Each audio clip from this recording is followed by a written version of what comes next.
Unit Identifikasi Satuan Reserse dan Kriminal Polres Aceh Timur turut mendampingi proses autopsi dari penemuan mayat pria di dalam karung dengan kondisi terikat di jembatan Desa Jeungki, Kecamatan Peur Ulak Timur yang ditemukan pada Selasa, 20 Juli 2021, siang. Polisi menduga korban dibunuh terlebih dahulu sebelum dimasukkan ke dalam karung. Dari hasil autopsi, yang dipimpin oleh dokter forensik RSUD Langsa ini ditemukan sejumlah fakta di antaranya, pada jenazah MRX, kondisi membusuk dan dalam keadaan terikat tali di bagian leher, tangan serta kaki.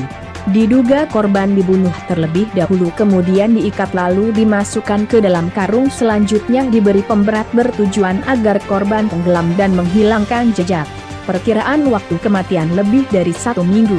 Sejumlah barang bukti diamankan dalam proses autopsi yang berlangsung sejak sore hingga tengah malam ini, diantaranya 1 lembar baju bertuliskan Homeland Pekanbaru of Melayu Riau, 1 buah kaos singlet warna putih merek Jovach, 1 buah cekana dalam merek Pastis, 1 bawah celana panjang merek Pergio berwarna hitam ukuran 28, 1 buah ikat pinggang tanpa merek berwarna hitam dan sebuah pisau tanpa gagang berbentuk rencong.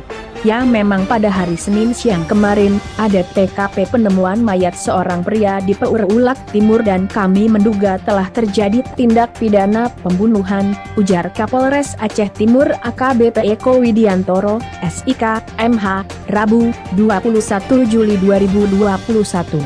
Tidak ditemukan identitas pada tubuh korban.